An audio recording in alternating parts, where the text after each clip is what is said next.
When I was 8, my dad died. We were one of the few black families in Durban North at the time, and so we had to have a traditional ceremony as part of the funeral rites. One of the cows that were being slaughtered escaped and obviously caused a huge commotion in the neighborhood. The DP leader at the time, Roger Barrows, came to my mom to speak to her about the importance of the traditional ceremonies and why they needed to be done and how they needed to be done. For me, it was the first instance of any politician who had come at that particular time to try and find out how other people were living in that neighborhood. And I thought it spoke incredibly well of the DA and the DP that they were interested in protecting people's rights and freedoms and diversities in a way that was not typical, I think, at the time. This was in 1996, and South Africa was entering a whole entirely new kind of era. And so that was my first interaction with the DA. And for many years after that, Roger Barrows would check in on our family to make sure that things were going well. And he really acted as a great conduit between my family and the community.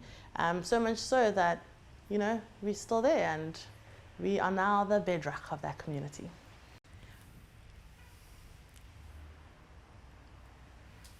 I care deeply about the environment. I grew up in rural homesteads where we were surrounded by animals and passionate about wildlife in particular. That's why I've been a trustee of CROW for the past 6 years. It's the only organization of its kind in KZN that takes animals, rehabilitates them, and puts them back into their natural environments. And this is why I also support things like stopping factory farming, no fracking, and the end of canned lion hunting. I think that these things are important and that we have a duty to the future generations to make sure that this earth is still here for them and for us. So those are the kinds of things that I'm passionate about. Obviously, climate change is a huge issue that we're speaking about now, and I think that as leader, I'd like to make that conversation something that we take far more seriously in the Democratic Alliance. What other business things do you dabble in? I'm in the taxi industry. It's a big part of my family's legacy and it's been important for me to carry it on.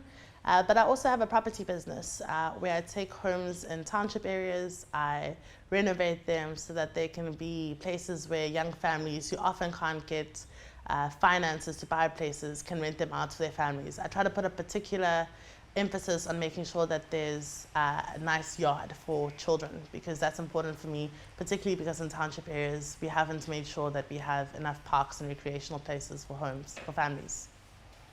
Do you have a passport? I have a passport and I have traveled to probably over 20 countries now. I really enjoy travel. I often just have a dream about where I should go and then I go. I've traveled a lot of Africa and I try to travel one country in Africa, one country overseas.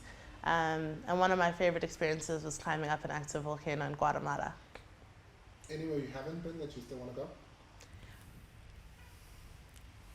I'm really excited to go and see the Northern Lights. It's been a destination I've wanted to go to since I read The Golden Compass by Philip Pullman. And I'm hoping to get to Iceland one day.